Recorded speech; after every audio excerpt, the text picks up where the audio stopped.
Like I said, if you haven't had that quiz turned in yet, make sure you get it into me today. If you have any questions, let me know, and we'll have time here at the end of the hour to go over questions that we need.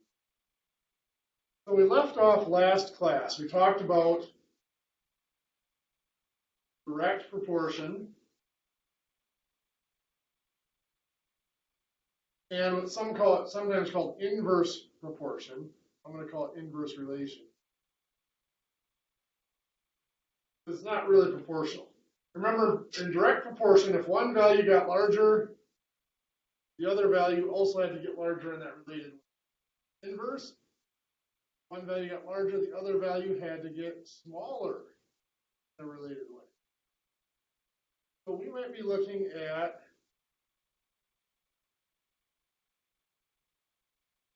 like a scale drawing.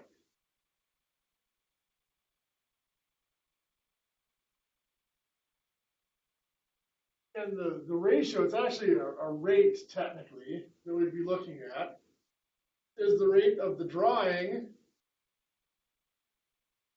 to actual size. And a common scale for mechanical drawings is 1/4 inch, 1 inch. That's a ratio of 1/4 to 1. Or if I wanted to simplify that ratio, how would I get rid of that fraction of 1/4? What can I multiply by?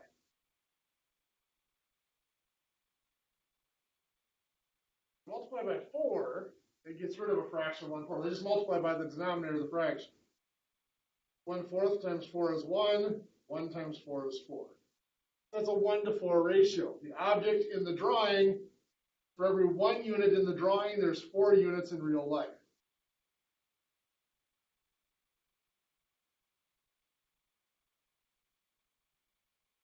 So if we have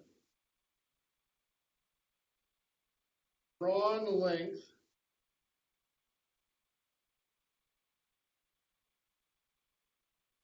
of 1 3/8 inch, the actual length. Well, we have that 1-to-4 ratio, or 1/4 to 1, however you want to do it. 1 3/8 inches go on top or bottom?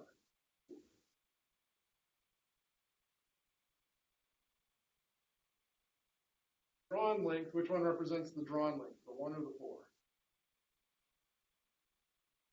1 3/8 inches goes on top with the 1. And we cross multiply and divide. 4 times 1 3/8 divided by 1. What is that, 5.5 inches?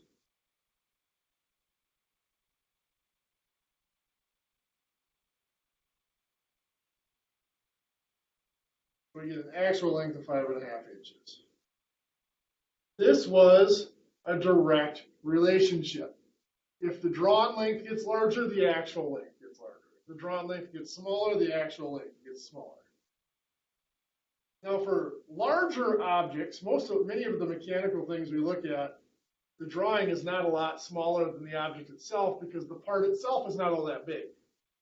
But if you're looking at larger objects like a whole machine, or you get into architectural drawing and stuff like that where you have very large objects, the 1/4 inch to 1 inch, or sometimes even a 1/8 inch to 1 inch ratio is not adequate enough scale. They'll often go to 1/4 inch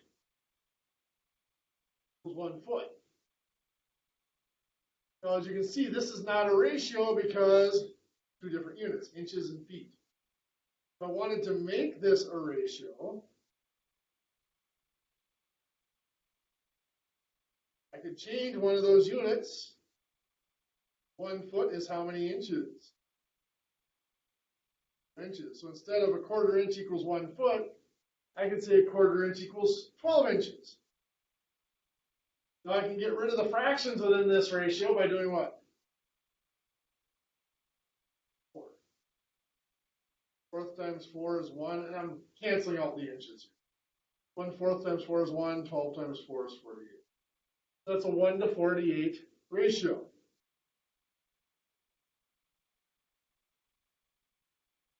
Or we sometimes have 1/8 inch equals 1 foot. In your notes, give me the aspect ratio for that, flat out ratio for that.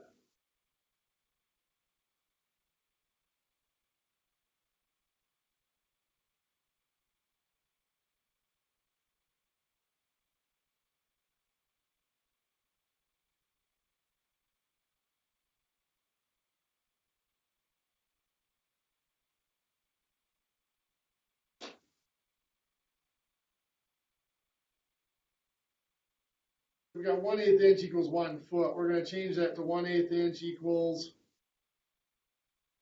12 inches. Now we can cancel out the inches, but what are we going to do to get rid of the fraction? Times 8. Perfect. Giving us 1 to 96, that ratio. Now using that scale, 1/8 inch equals 1 foot. If I have a wall of a house that is 32 feet long, I'm not going to want to use the 1 to 96 aspect ratio. This is feet, and I'm not going to draw it in feet. I would go ahead and I would go back to this original aspect ratio. 1/8 of an inch equals 1 foot. And I can put in that 32 feet. Notice these two have the same units. They go together. Both of them represent the actual length of the house. I can cross multiply and divide. 1/8 times 32 feet divided by 1 foot gives us 4 inches. So I would draw that 4 inches long in my drawing.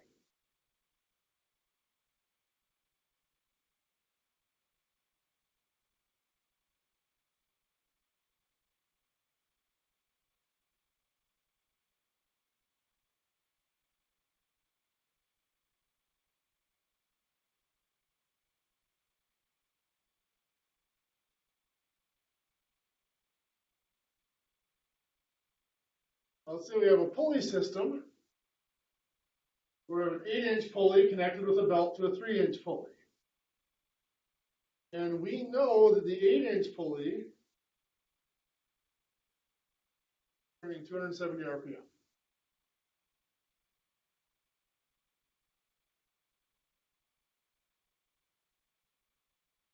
I want to find the RPM for the smaller pulley. So, we need to analyze the situation. Is this a direct situation or an inverse or indirect situation? So the question is, as the pulley gets smaller, going from 8 inches to 3 inches, will the RPM get smaller or will it get larger? Larger. So the size got smaller, RPM gets larger. So this is an inverse relationship. So we're not going to use a proportion. We use the proportion here because this was a direct relationship. One gets larger, the other gets larger. This being an inverse relationship, remember we said we could use a proportion, but we'd have to remember to flip one of the ratios. Or we can simply use that constant product. Size of the pulley times its RPM, 8 inches times 270 RPM. That is for the first pulley. Then we have the same setup for the second pulley, 3 inches times its RPM, X RPMs, and we can find out X RPMs. You can do 8 times 270, which is 160, yep. Equals 3 times X.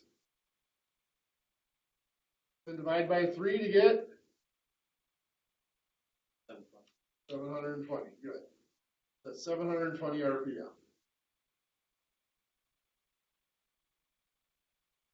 Now, most books use the term inverse proportion because this can be set up in a proportion.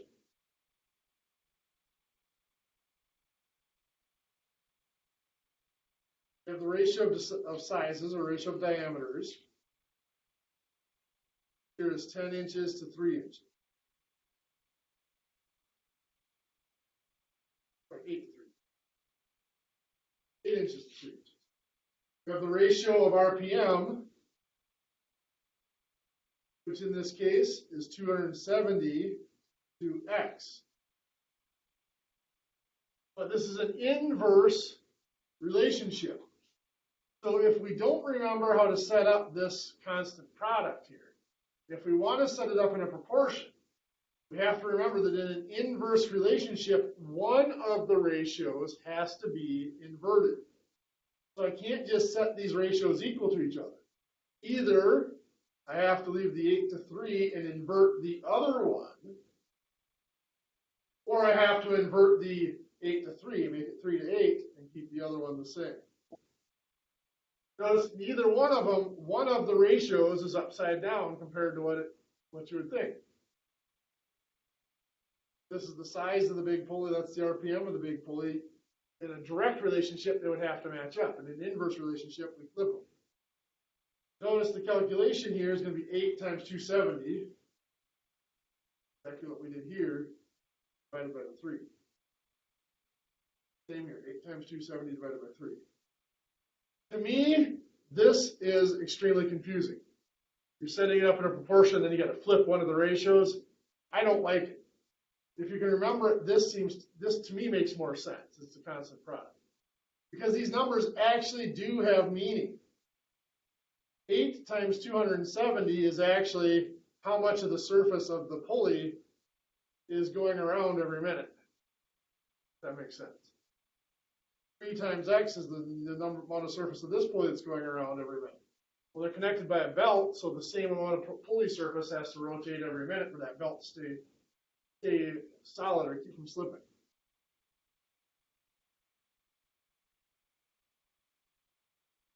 How many of you managed to finish problem number 43 in the packet?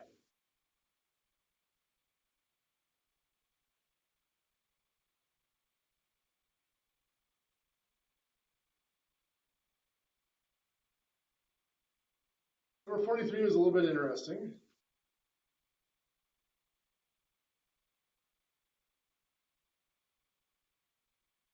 And that's round.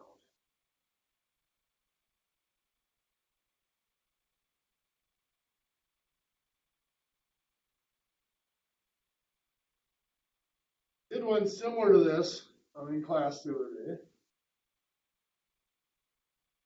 This piece here that I'm going to call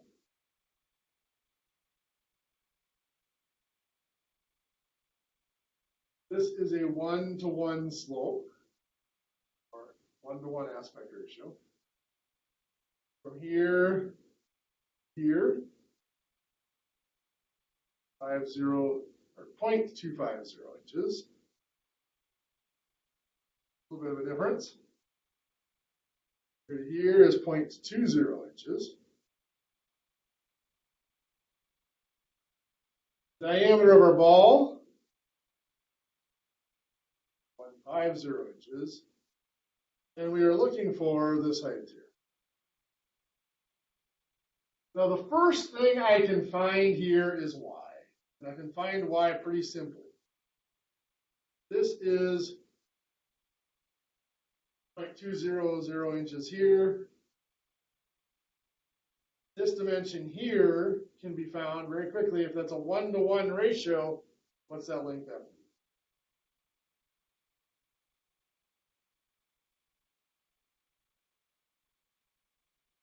1-to-1 aspect ratio means the vertical and the horizontal have to be equal.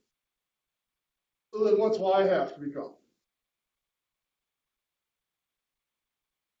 0.05. Distance between the 0.250 and the 0.200. Find this dimension here, that x.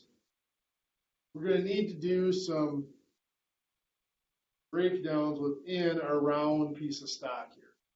First of all, what's that radius going to be?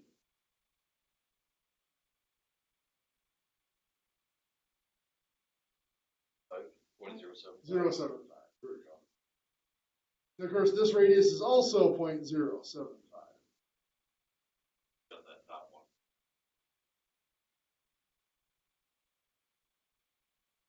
off today for some reason. Monday. So we've got both of the radius there, the radii there is 0.075. This one, however, can be broken down into vertical and horizontal components. Remember, we had that trick. If you have an aspect ratio, you can take that 1-to-1, treat it as a right triangle, and find the length of the hypotenuse. How would I find the length of that hypotenuse?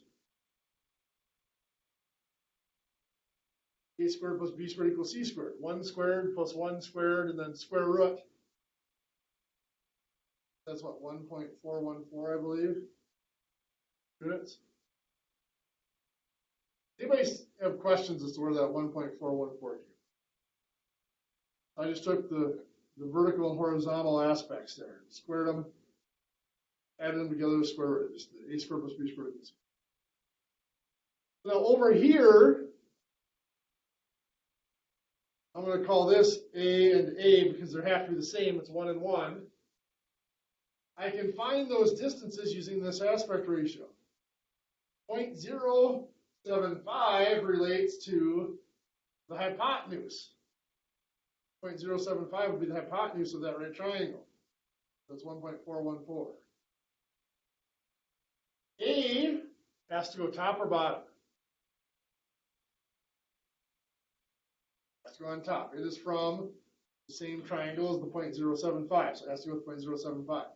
What goes below the A? 1. That would be the length of the legs from the aspect ratio. Now we can cross multiply and divide here. 0.075 times 1 divided by 1.414. 0.053. 0.530, we're going to go with it.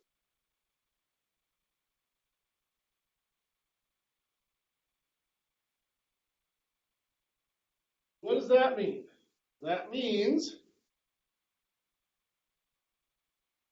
distance from here, where that touches that slanted surface, is 0.075 plus 0.053.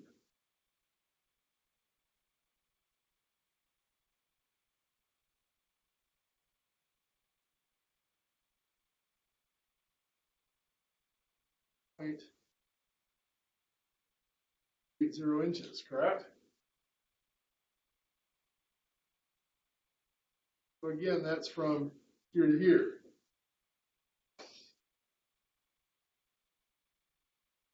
How about from here to here? This dimension.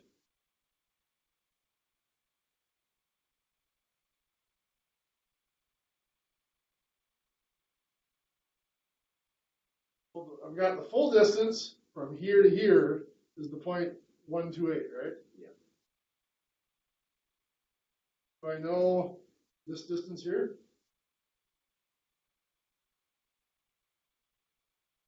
I know 0.50, right? So I take the 0.128 and I subtract 0.050, that gives us 0.078.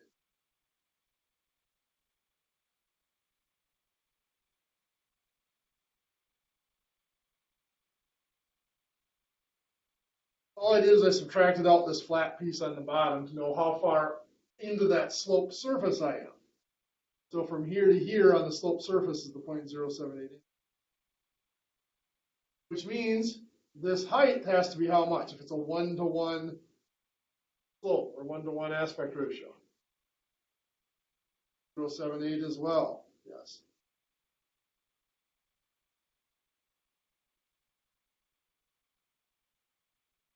So now I have all the pieces I need to find x. So from the bottom of the groove here,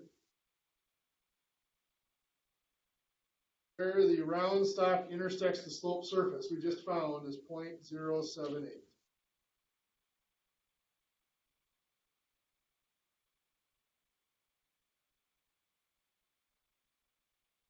From where it intersects the slope surface up to the center of the ball, Found that earlier to be 0.053.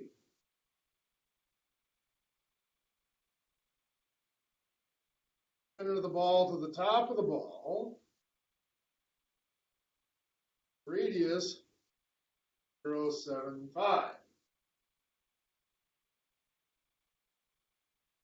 Add those all up, we get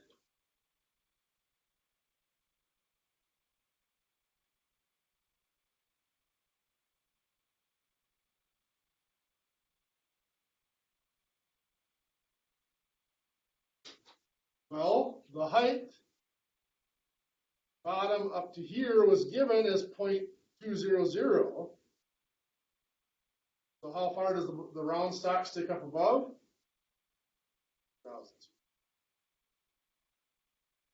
X is 0.006 inches.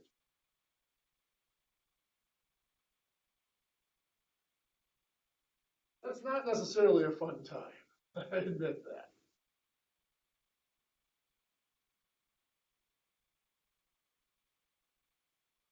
I did this problem though, and to soften you up for the next one we're going to do. Number 36 off the packet.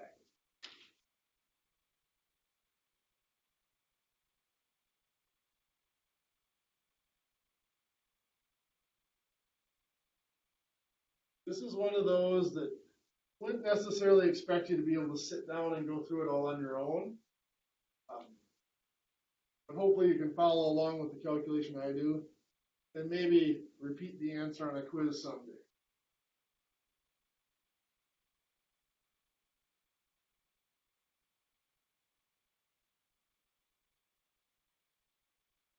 So we have a ball here. This is actually going to be a circular piece here with a tapered hole.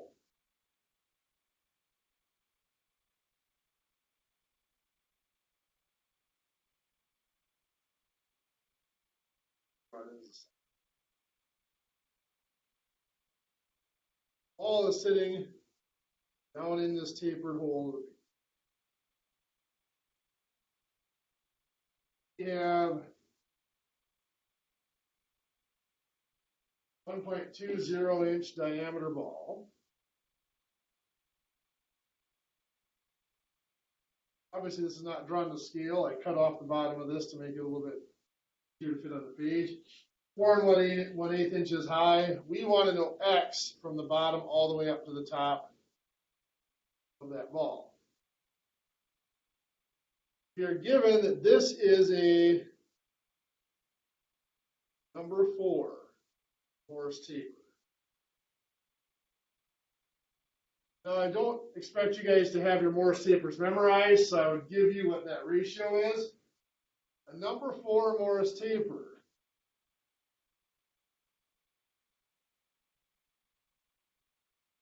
(6, 2, 3) per foot. Remember, that means that the ratio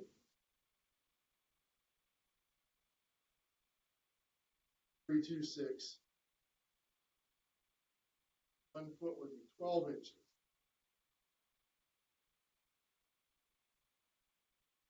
Now remember, a taper is talking about the change in diameter.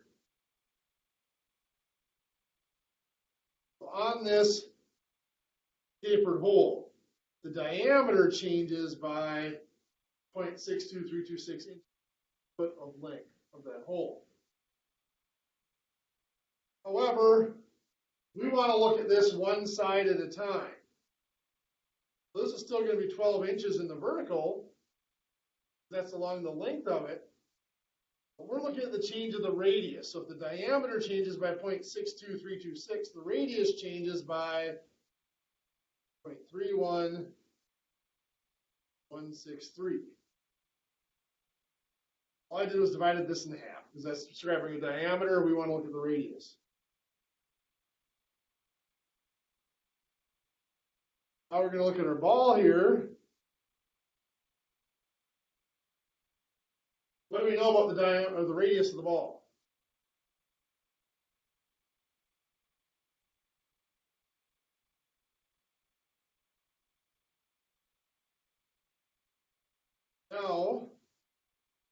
remember we discussed, this is why we did the perpendicular lines last semester in the graphing, is the slope is the opposite reciprocal here.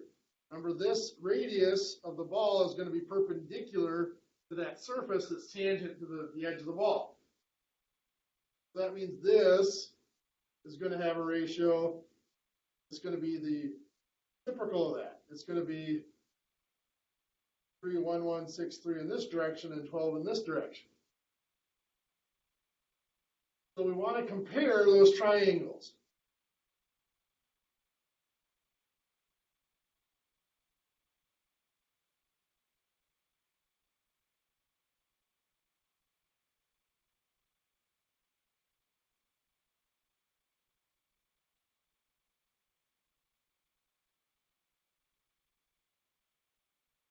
Those are the two triangles we have. This is our taper. Again, we converted it to a radius, and then we set it on its side because we're looking perpendicular to its surface. This is from inside the ball here. That's the radius of the ball. First thing I want to do is find the hypotenuse of this triangle. How do I find that hypotenuse?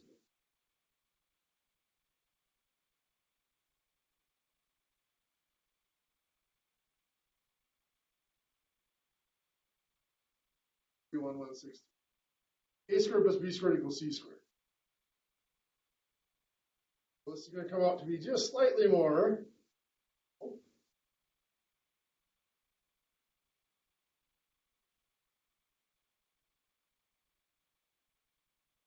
12.004.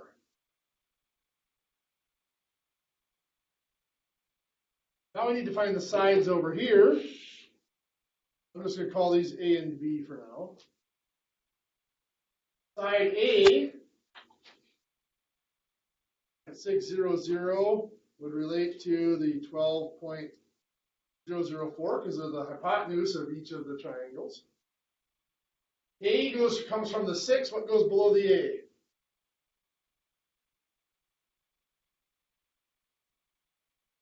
Cross, multiply, and divide.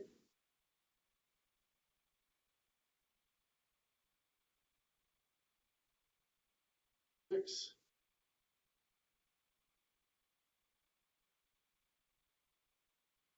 Point 01558.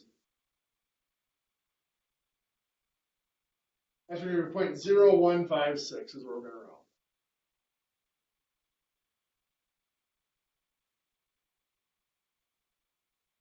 For B, we're going to do the same thing.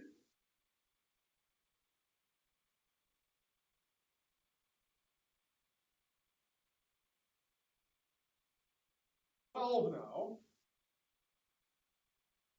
Cross, multiply, and divide. 0.6 times 12. Divided by 12.004. So we get just below 0.6. 0.5998 we get.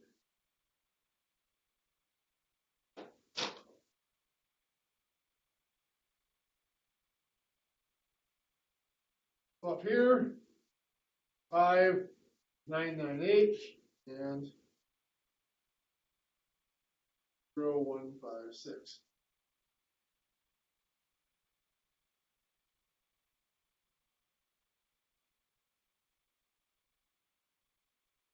What this tells us is that from here across to here, so it should be straight across, that dimension is going to be how much?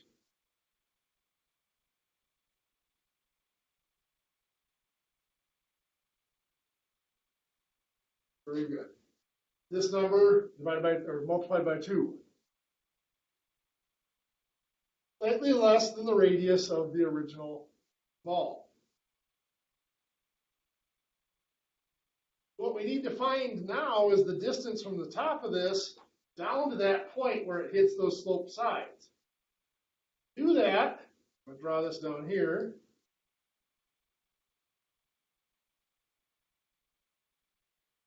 Better down here. You know, this is 1.1996. I didn't put it in the original dimension, but the top of the hole is 1.231 inches. And remember, this is a taper, so we're going to go back to using that taper, the full Morris taper, because this is now describing the diameter, not just the radius again. So the taper here, change of 0.62326 inches per foot per 12 inches.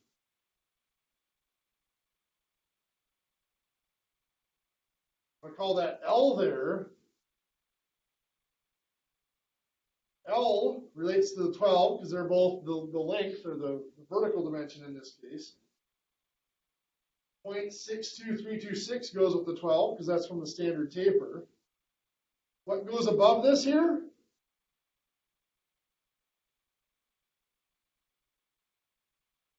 Difference of that. 0.231 minus 1.196.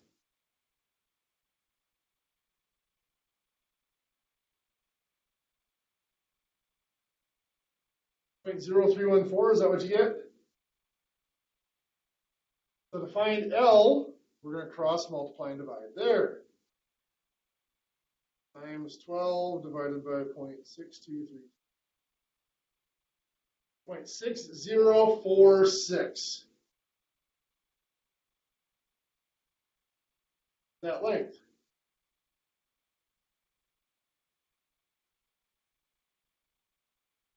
Back up to our original drawing. So this is 0.6046 inches. Is that right? Now, we need to find distance from this point on the ball up to the top. That's going to be the 0.0156 and the 0.600.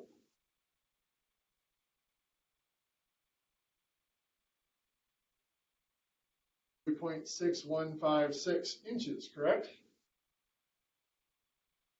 How do we get how far it sticks up above?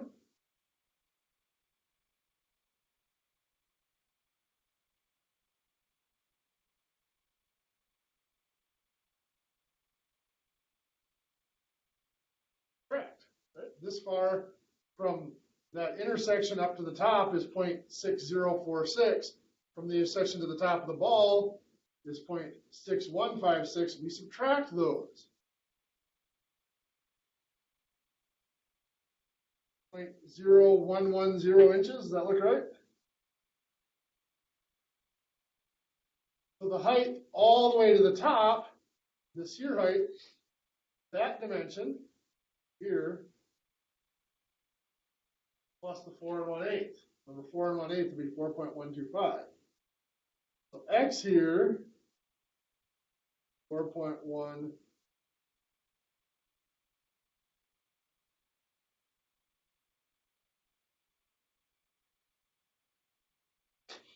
What do you think? Like I said, I would never expect you to be able to do that calculation all on your own. This one's kind of a exercise in your ability to follow along.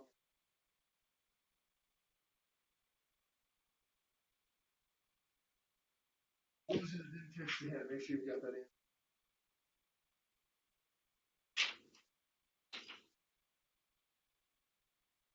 Okay, so for right now, I'm going to have you continue working in this packet. I believe I had you do up through 45 before.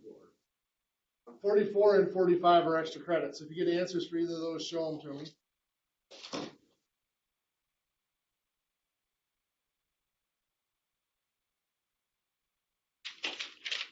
So in that packet, I believe it was posted last Wednesday on Blackboard if you need to find it again.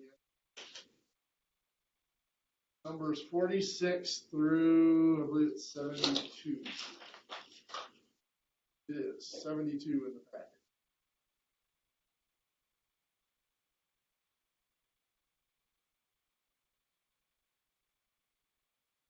Tomorrow we'll talk about a couple of more things out of the packet. Give you a quiz tomorrow. Wednesday we'll probably be wrapping up Unit 1, which means Thursday will be Unit 1 test. So Thursday is a login from home day. So if you want to, you can have a little extra time to sleep in Thursday. I will log in. on Thursday, but Thursday is test. So as long as by sometime before the end of the day Thursday you complete the test, I'll log into class in case you have any questions you want me to help you with on it. But if nobody logs in 10 or 15 minutes, I'll probably jump out. You'll be in the room here, won't you? So we'll be on the network anyway. I'll make sure I upload the test. Well, tell you what, remind me Wednesday and I'll make sure I set out the test on the table for you so you guys don't. I'll make sure I get it uploaded Wednesday so that it's there.